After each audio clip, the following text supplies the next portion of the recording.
Very much. Right, we have public input from the Wynyard Point Waka Structure Waka Moana group.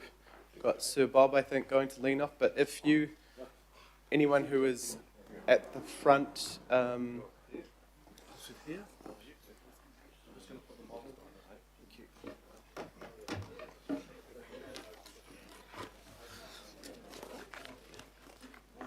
just so you're aware, before we start the time ticking down, all the microphones, we can only have a couple on at a time, so if you are speaking, please turn your mic on and then turn it off when you're not.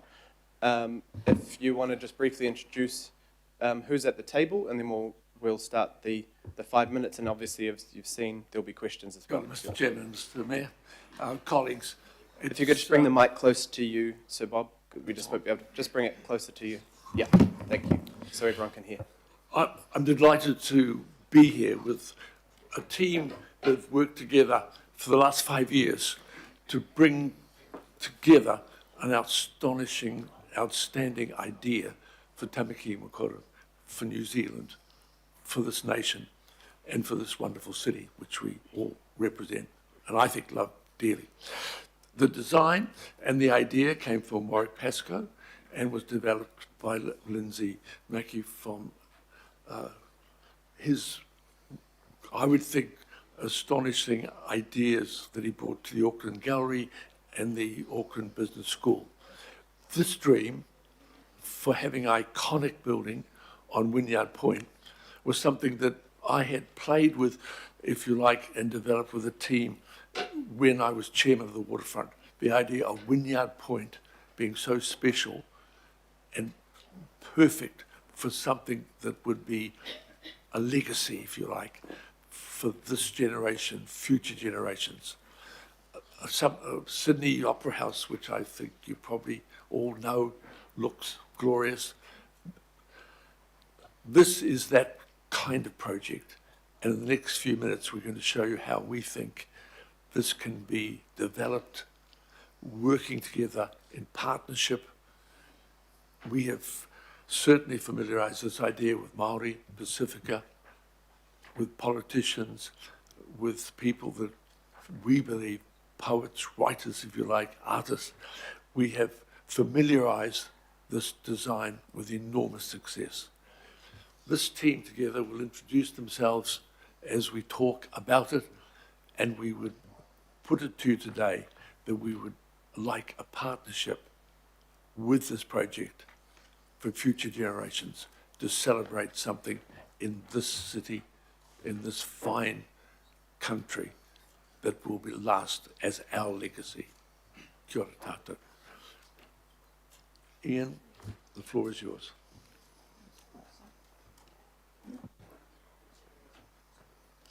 Kia tēnā koutou katoa.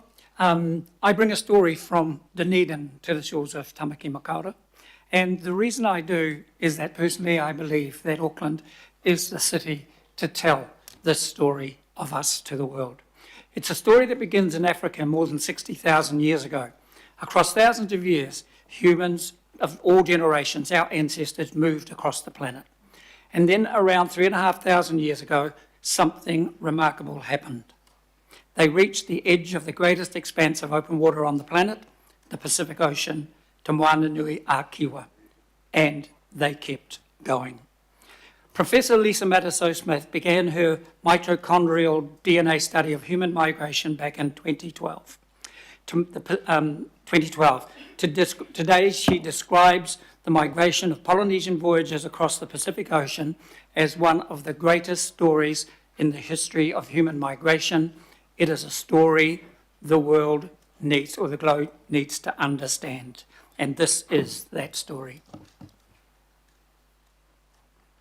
3,500 years ago, our Polynesian ancestors set out across the mighty Pacific Ocean, the largest expanse of open water on the planet, on what was to become one of the greatest voyages of discovery in human history. As they journeyed out from Southeast Asia across the Pacific, they became master navigators, guided by their knowledge of the stars, learning to read the wind and waves, following the pathways of the birds and sea creatures around them. They spent thousands of years exploring Te Moana Nui a Kiwa.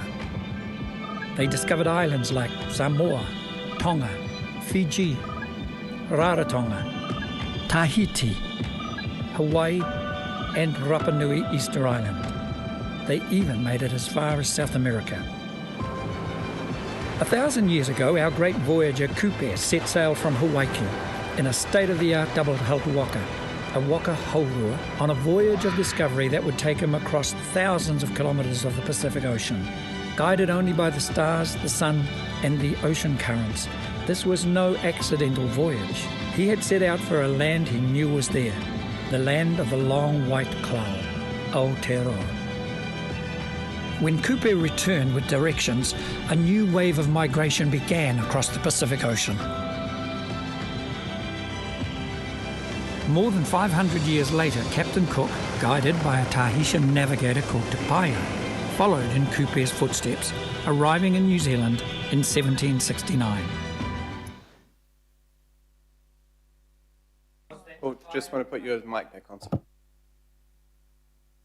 Oh, the miraculous thing that Cook found was that Te Paia could speak the language of the inhabitants of this land.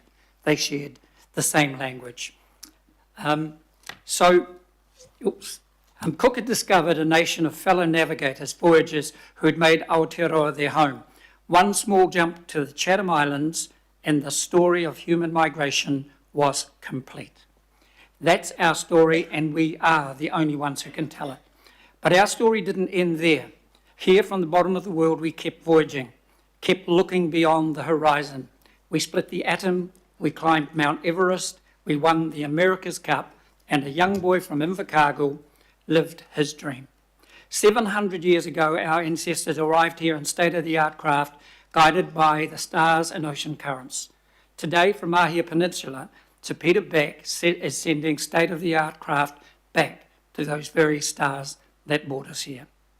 There are only 2 countries on Earth that send more rockets into space now than Rocket Lab does from Mahia Peninsula, the United States and China.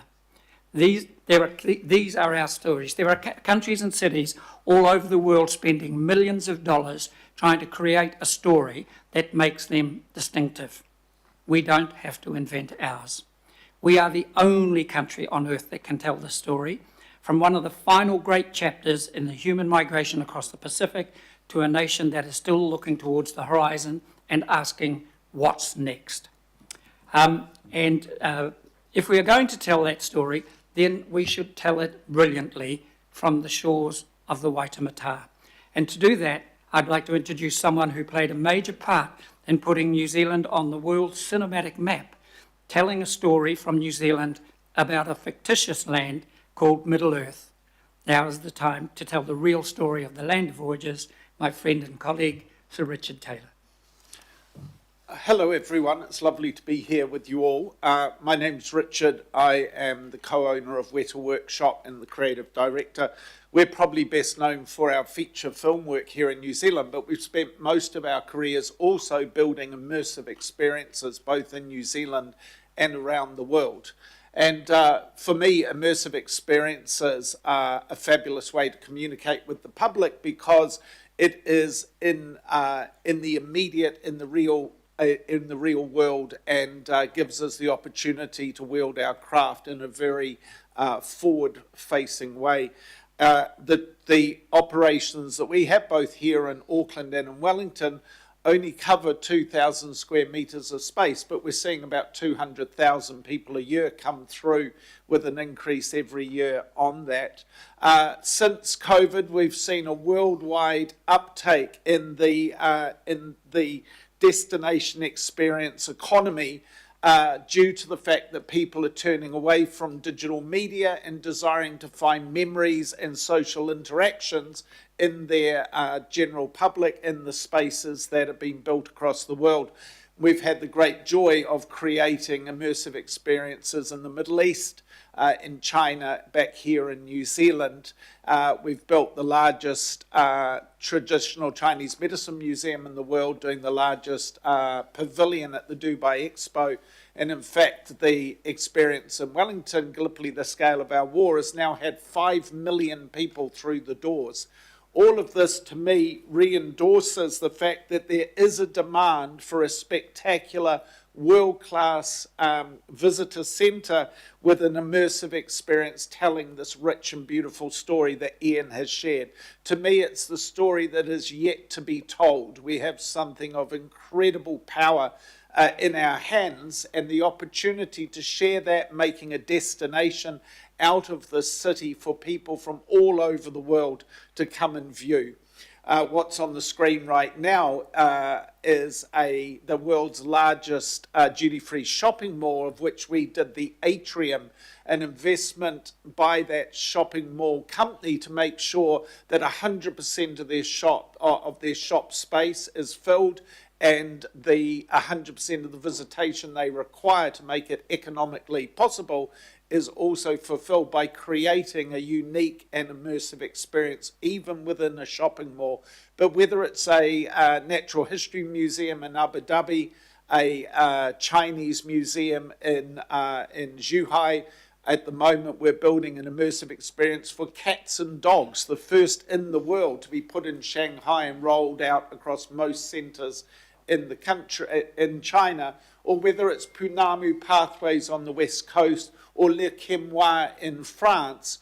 All of these experiences speak to the fact that there is a demand where the public want to go and engage with unique and evocative stories in a manner that they can create memories for themselves and their families, take the stories home, share them more broadly with the world that they engage with. And so we're excited to have been invited to be part of this project and fully endorse our belief that through the type of work that we do and many other New Zealand companies do, the success of a place like Hobbiton, which is reaching 600 to 800,000 visitors a year with a significant ticket price, even though it is 4 hours into rural New Zealand, can be captured again on the coast of Auckland. I've just returned from Christchurch, where I've passionately put to the tourist operators of New Zealand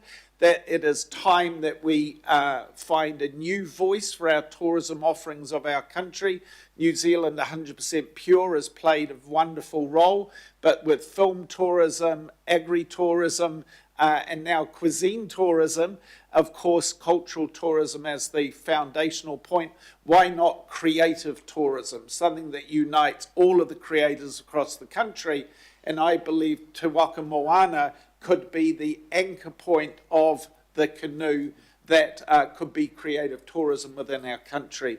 And it gives me great delight to be able to present to you what we are up to, what we're capable of, and what we would love to see happen in the ongoing development of this project with the wonderful people surrounding me here today. Thank you very much. Thank you.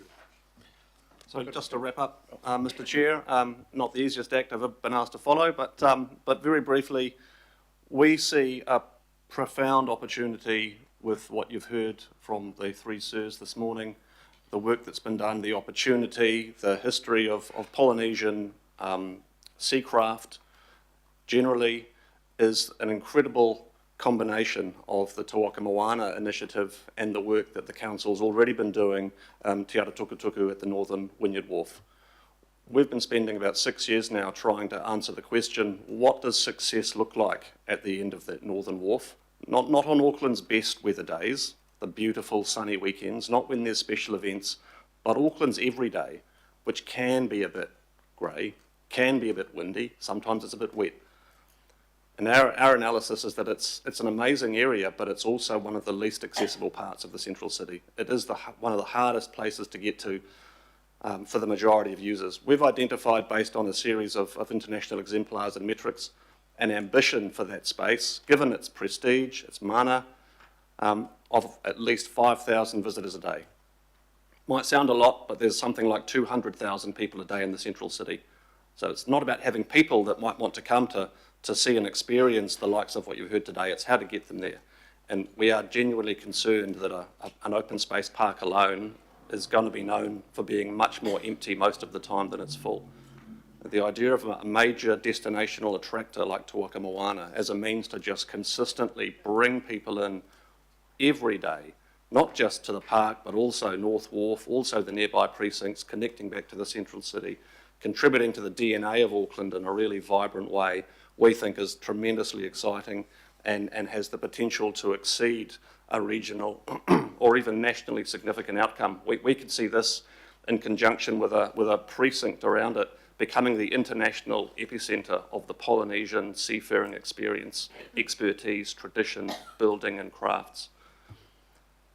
And that's that. Kia ora. Thank you very much. I did give you quite a bit of extra time, but I understand you have to get the whole story across, so thank you very much to all of you for coming in and for the work done on this. We have 2 questions so far. Councillor Sayers, I think, online. Kia ora. Yeah, thank you very much. Gentlemen, thank you very much for your presentation. It's very powerful. Women and the Maori experience in the past of how they were chiefs and going forward, I didn't hear that. So I just would plant a seed with you to maybe consider that aspect in your message, because it just intertwines so beautifully with your story. Thank you very much. I think in terms of the planning, Richard, in terms of going forward,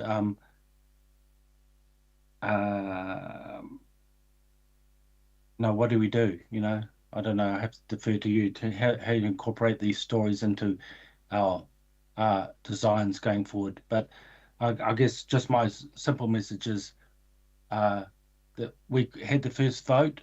You know, we're the country that created women's. You know, were able to vote.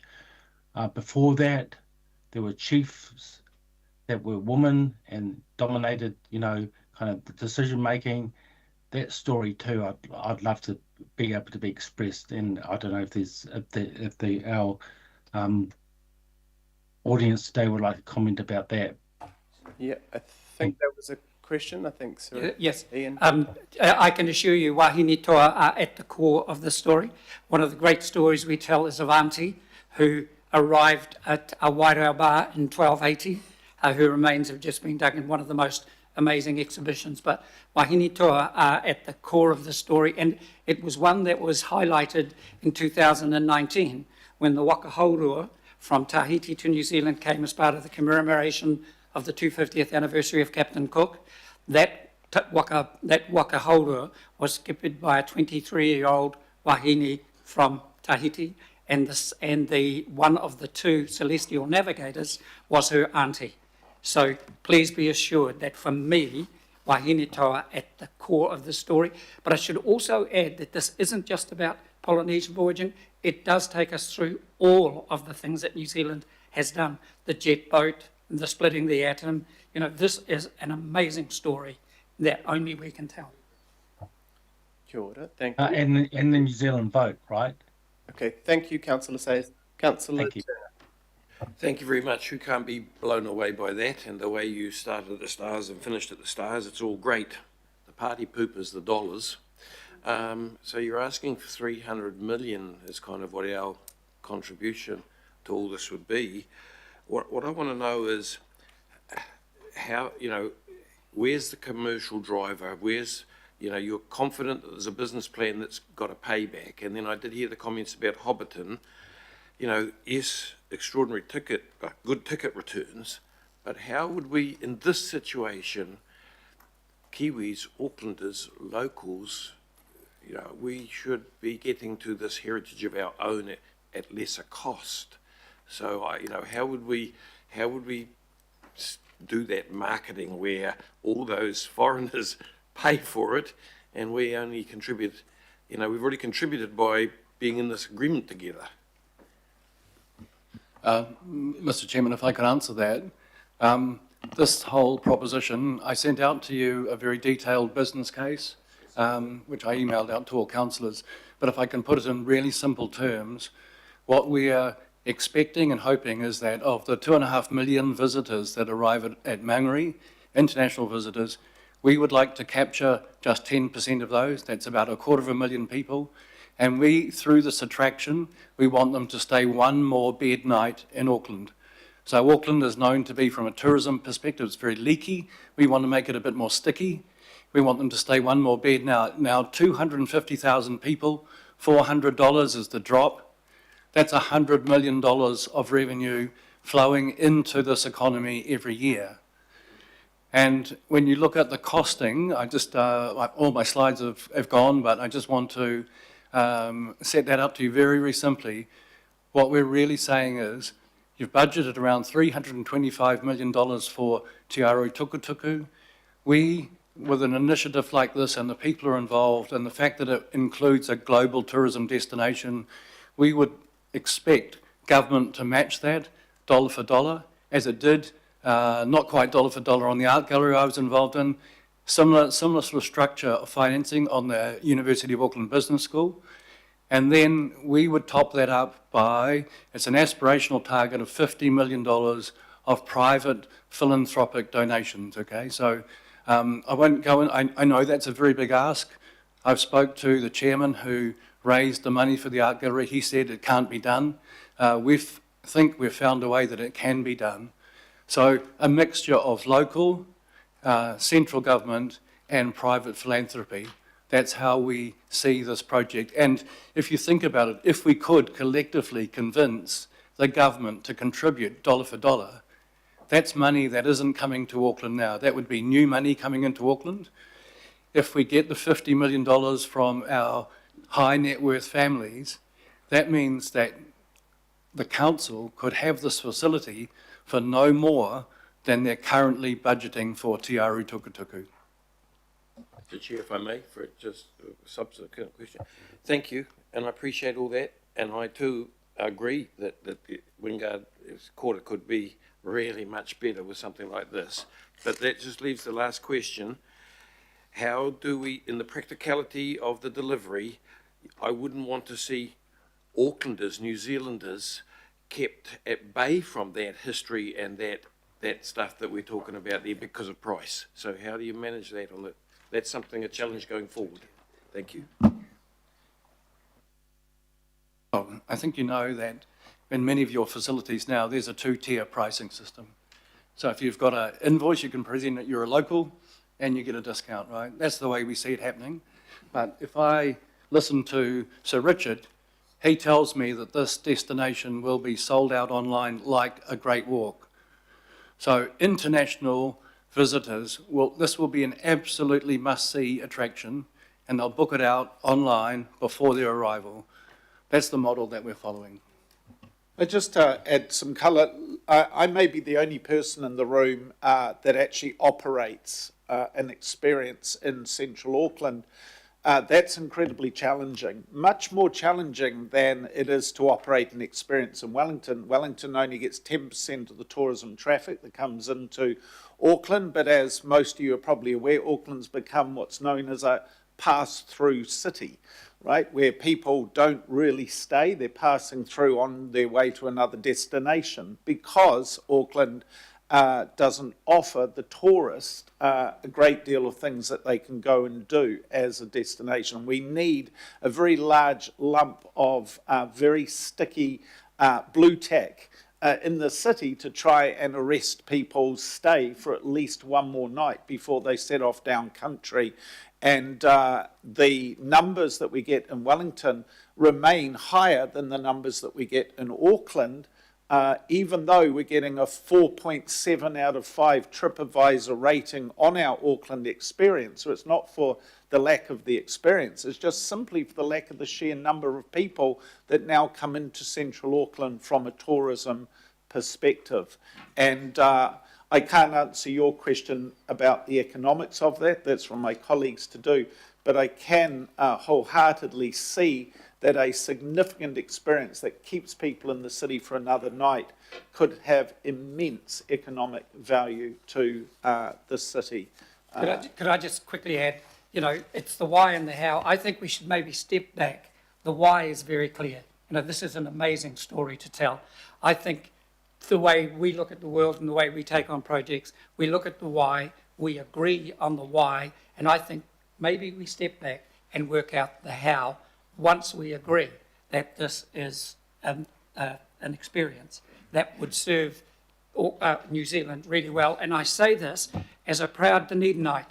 You can guarantee I would never normally promote anything in Auckland, but this is the only city that can tell this story. It is a city that tells it for the country, and we should have that waka on the shores of the Waitemata.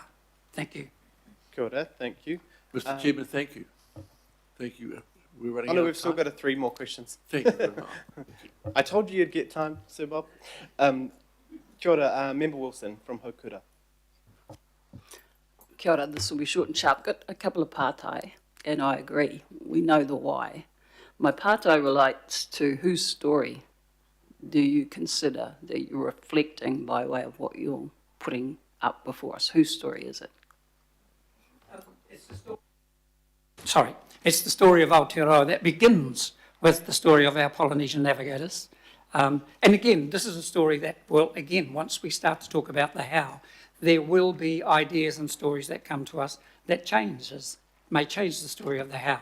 At the moment, this is the story that I discovered when I heard Professor Lisa Mataso-Smith give her DNA study in a speech. And, you know, I always used to say, when people ask, how did I achieve what we achieved in the technology industry around the world?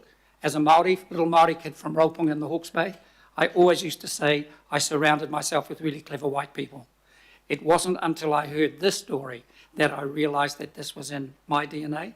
It was in our Pacifica DNA, and that was the story we began to tell. And as we began, we found all of the other stories around it. I don't come with a fixed narrative. I just come with a story that Aotearoa is one of the only places in the world that can tell the story. The story of human migration began out of Africa 70,000 years ago. It ended here on Aotearoa and the Chatham Islands. That is the story we tell. I just say anything that we've ever done in this space is dependent on one thing above anything else, and that is deep research. We call ourselves being momentary experts by turning to people with life subject expertise, and it would be beholden on all of us to seek out those subject experts, disseminate it into the specific and most critical stories that need to be told, and then make sure we tell them with a passion and a heart. You know, as Te Papa demands, everything that they wish to do must change hearts, minds and lives. That was the brief, the sole brief. It was create a Gallipoli exhibition and make sure it changes hearts, minds and lives. That was it, and we worked to that. So I see that is the war cry of this aspiration as well. And the subject expertise that we turn to will be the foundation of the way that we must tell our stories. So just a couple more, it'll be really quick, hopefully, Mr. Chair. So I'm still unsure about a story that's to be told that provides the uniqueness of the identity of this Aotearoa. So the story is being told to me, and I guess it's quite advanced in terms of what's being put together, because you do have a business case.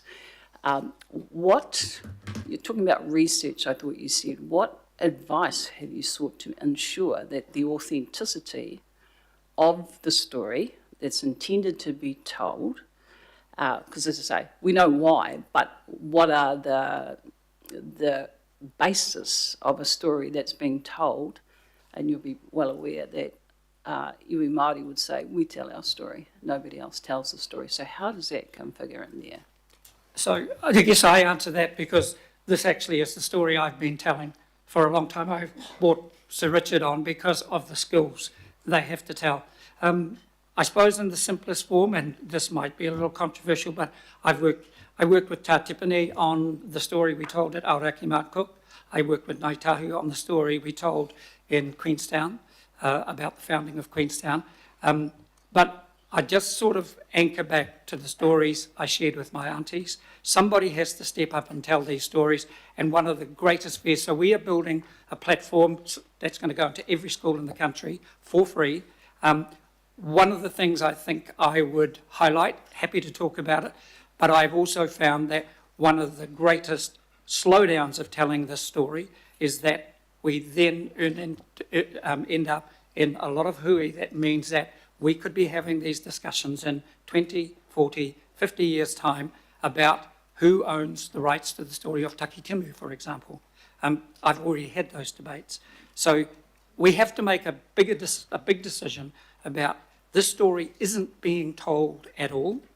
It is the story of people being guided by the stars, sun and ocean currents 3,500 years ago on the greatest story of human migration, and today we're sending rockets back to those stars. It's all of our story based from a perspective that had never been told to me when I was brought up in the 1950s and 60s. So just one other part, and then that will be it. Thank you, Mr. Chair. In terms of your consultation, I see in your documentation that you have been speaking with one only iwi, hapu. Can you, is that the type of research that you're utilising to tell the story that you're anticipating? That iwi, that's because this is where the land is coming from. I mean, I've been doing this story now for 11 years. So it was before this concept even came up. We haven't started on the project, so I actually haven't talked to anyone yet. But once, if this project moves ahead, we will be consulting with everyone that's required. I just make the point, the Dubai leadership wanted to tell a provincial story about the Bedouin people.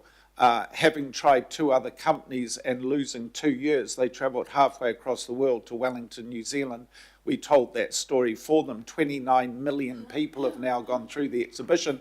Bedouin tribespeople stand at the barricades crying, looking down on the experience that was created in New Zealand. The TCM, traditional Chinese medicine, is at the very heart of the spirituality of China. It goes across mythology, history, science, quackery, and into the future.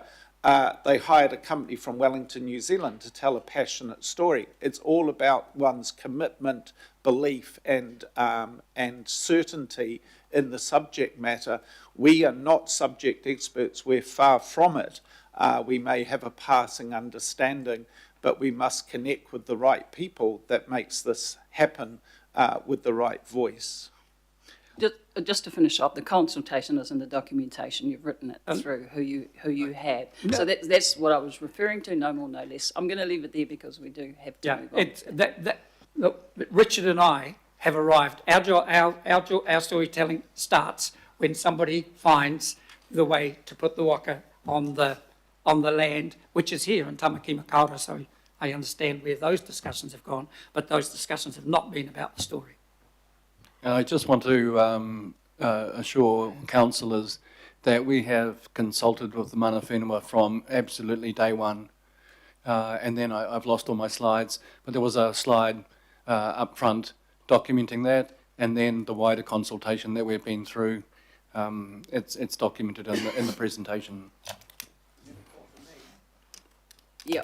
So just to confirm, also the notion of determining who mana whenua is and the only ones therefore to be consulted, which is why I was looking at your documentation, needs to be carefully worked through, is how I would describe it. To say that you have done what you need to do is not correct in front of this audience, is all I would say. Thank you. Kia ora, thank you, Member Wilson. Councillor Foley. Yeah, kia ora, thank you. My first question was going to be about consultation with mana whenua and a partnership with mana whenua, but I think Whaia Wilson has made that point really well, because we do have more than one iwi group here in Tamaki Makaurau, 19 at least. So, you know, there's a lot of work yet to do, I think, in that space. So I'll leave that there. My questions I raised as well when we had our consultation with our Pacifica councillors is around the funding. about 325 million from council and 325 million from central government. Have you, since the time we last met, which I think was last year, have you gotten a commitment from central government around that funding for the 325 million? And my second question is about the ongoing maintenance, which I did raise as well the last time that we met. Have you got some figures about the ongoing maintenance costs, and would that sit 100% with Auckland Council? Is that the expectation? Kia ora. So thank you for the question. We have not spoken to central government about this because we need endorsement from Auckland Council. We have no status on the land. That would be the first thing to do, and that's why we're asking to be referred to a second meeting with councillors and officers to consider this proposition and research it properly and check that the feasibility of it really works. And we see that happening. If you're agreeable over the next 3 to 6 months or so, we would like all the experts that we have available on this team to work with council officers and their experts. We've consulted AUDO, so we know what an enormous commitment there is to Te Aro Tukutuku, and we really acknowledge that Te Aro Tukutuku is an amazing gift back to the city as a result of development of Wynyard Quarter. It's just our view that Te Waka can help activate that, and it can also make it safer, it can provide more shelter, and it can potentially generate $100 million of tourism revenue coming into this region and to the country. Okay. So sorry, I've forgotten what the second question was. The second question was about the ongoing maintenance costs. Yes. If you've got figures, if you projected what that would be, and if that's going to sit 100% with Auckland Council. Yeah, so those figures are included in our business case. We obviously, I'm very aware of the recurring operating costs for major at the museum, Te Papa, etc., etc. I was involved in Te Oro. I know what the issues are there as well. So we know it's a big issue, but we have an interesting idea that actually came from Richard Taylor about a new way of managing operating and maintenance costs, okay? So, and remember, this is a project that generates revenue. So it generates revenue. So it has tenants, and therefore we think we can fund maintenance from that revenue. My final question, Chair.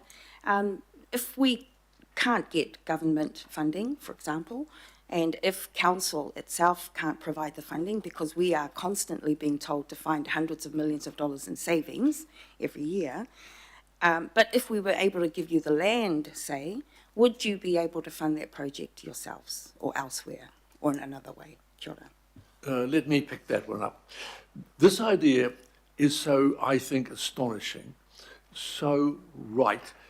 At the weekend we opened CRL. We started a new age, a new map for Auckland, a new beginning, if you like, a new excitement, a new vision. I thought it was astonishingly good the weekend. This is a follow-up of that. It's a new day, kawatia, a new moment in time. And we here, this group here, know everyone. I think we know everybody in New Zealand, to be honest, and most people know us. I don't think the money is a problem at all. Funding for something as extraordinary as this, so exciting as this, is not an issue. If you partner us in saying, yes, we love the idea, we love the vision, then we will give time to finding it. It may be, as Richard and I have been talking about, internationally, if that's okay with all of us, but I think that is an issue that we can handle.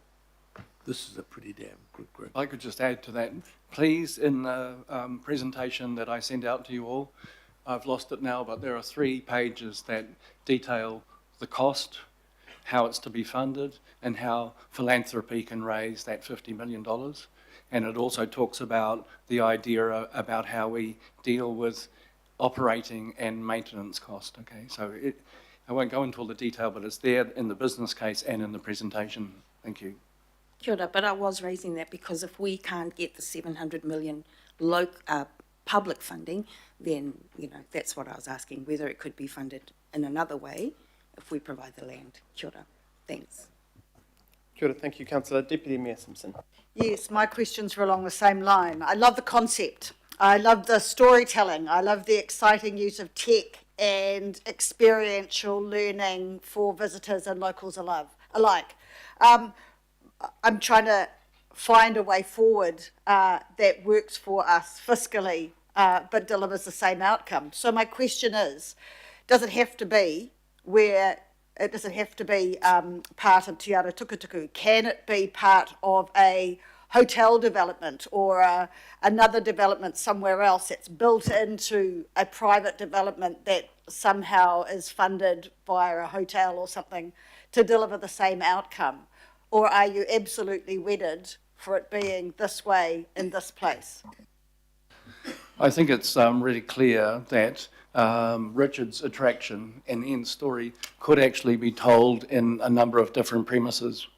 So that's very clear, and I think there are, excuse me, having spoken to AUDO, I know there's the idea that the ground level of the buildings that are proposed, the mixed-use buildings that are proposed on the southern part of that, of Wynyard Point, could be used for that purpose. But I think what will happen is that you'll miss the opportunity because this building, or this building that you see before, is just a placeholder. I really think that we've got no commitment to this design. If this idea went ahead, we need to have a national competition to get the absolutely best building we possibly can. But that's always upsetting for an architect to say. I think, personally, the thing that attracted me to this, and I guess in the case of both Richard and I, we are bought by the power of the story. We don't really have to do this.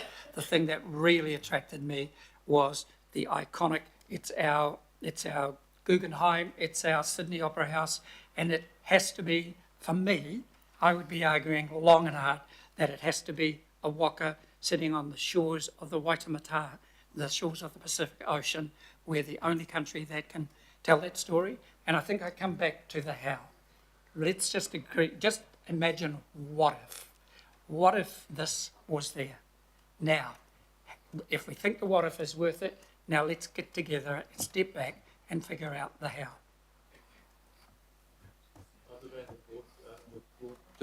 I'm the man who brought the Hyatt to Auckland from China. This is not a site for the Hyatt. The Hyatt is comfortable where it sits. This is a waka. We have brought people who've come running to this project, to this design, to this vision and image, Deputy Mayor, and I think everything you say makes so much sense, but this is where we would like to place it. It's as simple as that. We're in love with it. We're crazy about it. I can't be more sure than that. Crazy is a good word. Crazy is a good word. If I could just add, the concept is to intensify the development on Wynyard Point to create a sort of green tech innovation maritime themed precinct. So it's not just one building. So this is working in concert with Jellicoe Harbour and the Viaduct Event Centre, and we are proposing, and again it's a supposition, that we would move the Maritime Museum into the base of this building, right, and have a waka making global institute in the base of this building. We would have associated marinas from the Maritime Museum and from the classic yacht fleet, and create this amazing synergy of maritime things. So we've already got Percy Voss, and that's the origin of shipbuilding in New Zealand on that side. If we could create a green tech innovation maritime themed precinct with this amazing attraction within it, I think we'd have something absolutely outstanding. Thank you.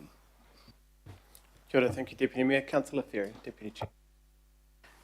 Kia ora. Thank you for the passion that you're bringing to this. And I find it a bit hard to ask my questions perhaps the way that respects the passion and the expertise that you're bringing. So I just wanted to say that first. I share some of the questions that Member Wilson has raised about mana whenua involvement today, and I guess some of this is about timing, right? Is that we have been on a path with this site with mana whenua partners for some time, and I wonder if we are too far down a path in good faith with our mana whenua partners for this site to pivot at this point. And so I'm wanting to understand what your response might be to something like that, because I guess one of my key questions here is this a Tamaki story? Because I'm hearing the Aotearoa story here, but you're asking for a site of very great importance to Tamaki mana whenua. And so that's what I'm missing here is the connection for our mana whenua locally. So did you have any comment on that? Yes, we've talked with Ngāti Whātua Araki. We've been to Hauemi, their design consultancy. We've received tremendous support all the way through, but our difficulty is that we don't have any status on the land. So we really need your endorsement, and then the consultation process can really take off in proper. Now, I did the consultation process on Te Oro in Glen Innes, and I think it was a benchmark consultation process with multiple cultures and multiple ethnicities, but it was considered to be a benchmark process. I think, Josephine, you'd agree with that. And the same on the art gallery. When we did the art gallery, it was a really deep consultation process that really affected the outcome of the design. We are unable to really get that underway until we meet with you and get your endorsement that we can investigate this. Once we have that status, then mana whenua, I think, will be able to talk to us from a different perspective. Could I add that this is also based on science? I mean, the story we are telling began 3,500 years ago. So it involves, it's a Pacifica voyage as well, and it's backed by science. The very first footsteps onto this piece of land are now scientifically recognised as around 1280 on Wairau Bar and other places. So it's backed by science, but this part of the story is only part of the story we tell from Tamaki Makaurau. That's why it's a New Zealand story. We tell the story of the Polynesian voyagers who travelled across the largest expanse of open water. Part of that story is those Polynesian voyagers who arrived here and the amazing things they did here. But the story is New Zealand story all the way to rockets being launched in partnership with Māori from Mahia Peninsula, the first place to see the light of day. Well, may I just, Councillor, squeeze in one little book in too? I take your point about the journey that the Council's been on. It's coming up to 25 years almost, a generation in United Nations terms. And I appreciate your comment about the idea of a sudden pivot or change. The only observation I'd make is that up until 2016, the Council's vision was for a destination attraction in the space. So it is a pivot, but we like to think it's a repivot. Cool, thank you. We have two more questions, then we really need to move forward. Councillor Williamson. Yeah, look, first point is it's probably about the worst timing you could have ever come before this body. We're completely split and riven by anger and frustration at the record high rates increase, and we're copying emails from our constituents just of anger beyond belief. So to come along and say, well, we've got a big project and we'd like, hundreds of millions of dollars is just the worst of timing. There are plenty of other points on the calendar that would have been a lot better. But I've got a specific question about location. I've always believed that the most valuable thing you can do with waterfront is to have outlooking projects, apartments, restaurants, hotels, because the value of waterfront is the views. It's the ocean, it's the openness and so on. I was always opposed to putting a big rugby stadium down there because it looks inwards. It looks in at the field and loses all the value of what's out behind the concrete behind your head, which is the beautiful view of the ocean. Does this have to be on the waterfront, or could this be something on the water but maybe at the airport or maybe somewhere else in the city where you can still get all the value of your storytelling, all the value to the tourists, all of the car parking that you might need for people to get to it if they're coming from some other, but it doesn't need to take that incredible piece of land whose value is more looking out than it ever will be looking in. It is possible to do what you say, but you will miss an opportunity. So this building is designed, you can see it's completely activated all around the outside. The Waka Institute completely looks out, it's completely glazed. The entry and the Maritime Museum are completely glazed, they're outward looking. Then above that, Morris, there's a level, an exhibition level. So specifically, this building is designed to operate like the daylit gallery at the art gallery does.